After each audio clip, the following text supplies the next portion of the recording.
Hello beautiful yogis, it's Kat from Wild Spirit Yoga here. We've just ticked over into the second half of the year and I can't believe how quickly this year is flying by, but I hope you all have a lot of fun adventures planned for the second half. And I hope that you all had a great time exploring ways to maintain and cultivate your own daily yoga practice last month as well. So let's dive into this month's new theme.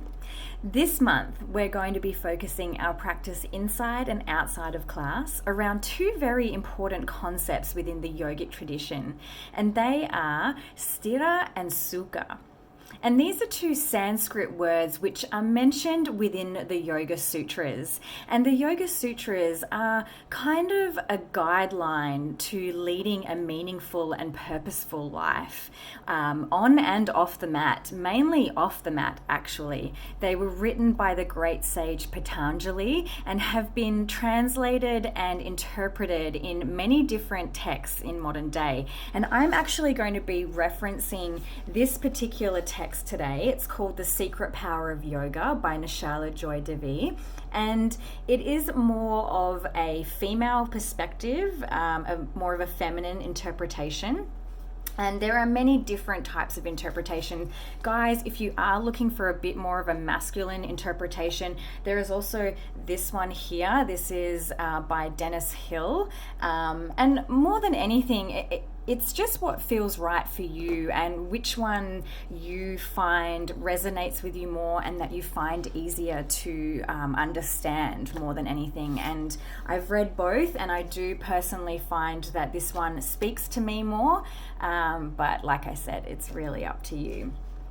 So, when we translate Sthira and Sukha into English, Sthira means steadiness and stability, and Sukha means ease and comfortability. But they also have many other translations as well. So I've got a few written down here.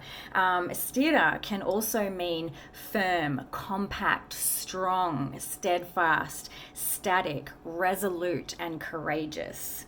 And Sukha can also mean happy, joyful, delightful, easy, agreeable, gentle, mild, and virtuous. So as you can see, all of these words have, they sort of, all mean similar things along the same lines, but when we really come down to it, we're looking for steadiness and stability and ease within our practice. So let me actually read from this interpretation of the sutras, and we're specifically looking at Sutra 2.46, Sthira Sukham Asanam. In this particular text, Nishala has said 2.46, the natural comfort and joy of our being is expressed when the body becomes steady in asana. She goes on further to say, when describing asana, Sutra 2.46 uses two Sanskrit words, Sthira and Sukha. Sthira denotes an effortlessness while coming into the pose or posture, holding it or coming out of it. Sukha reflects the natural state of comfort and joy. As the body finds its ease, the mind and emotions align with it, reflecting the light of the divine. It allows us the feeling of being comfortable in our own skin. The inner and outer worlds interconnect. Oh wow, that's some powerful stuff right there.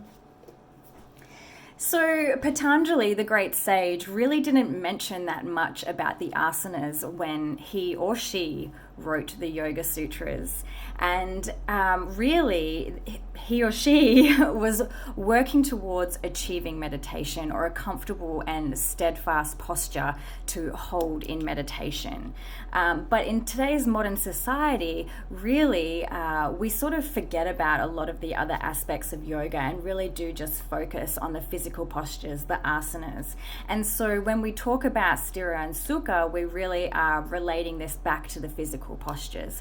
But the one thing that I really love about yoga is that everything that we do on the mat can be directly translated to everything we do off the mat. So everything that we feel, experience, all the emotions, everything that we go through while working out our body in the different positions, all of the feelings, sometimes in a particular position we might get frustrated, others might make us really happy. And how we deal with these feelings and how we deal with the situation that we're going through on the mat, and then how we integrate everything, all of this can be directly translated to our situations, experiences, feelings and emotions, and how we deal with things off the mat as well. And that's what I really love about yoga the most, I think.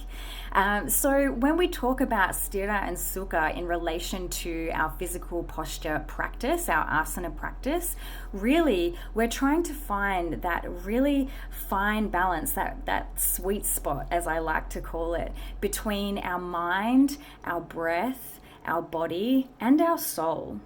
And it takes a bit of work. It's about when we move into a certain posture and then we sit down into that posture, we find our alignment and we're there. And then we connect our breath. And then we check in with our mind and see what's going on there. We check in with our muscles, has our face tightened up? Are we putting our body under undue stress?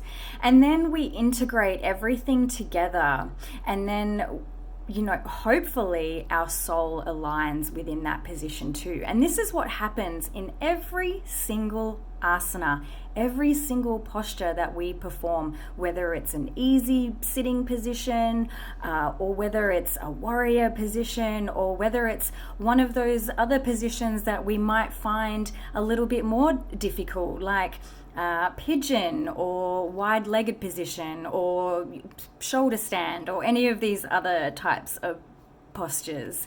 And so it's really about finding that sweet spot. It's about applying Sthira and Sukha to every position that we perform. And obviously we are working towards meditation while we are practicing our asanas. So it's about preparing our body, our mind, our breath, and our soul for meditation as well. So as you can probably tell, I get a little bit excited about this subject, and I'm still learning about it too. So I'm super excited to be exploring it even further this month. I'm going to be writing a blog about that, so I'll post it on my website and I'll post a link on Facebook as well.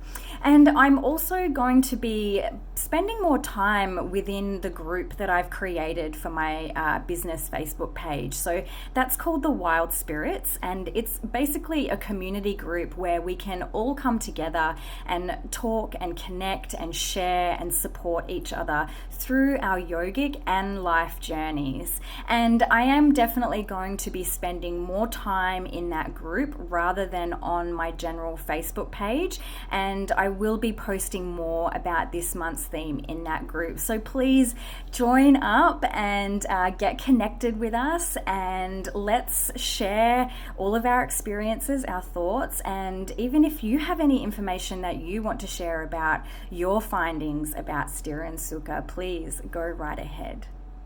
So I'm really excited about spending this next month exploring this theme with you all. I hope that you have a wonderful month ahead. As usual, if you have any questions or queries, please don't hesitate to contact me, and I'll try my best to help out wherever I can. And that's it for me for now. Stay amazing, everyone. Keep smiling. Namaste.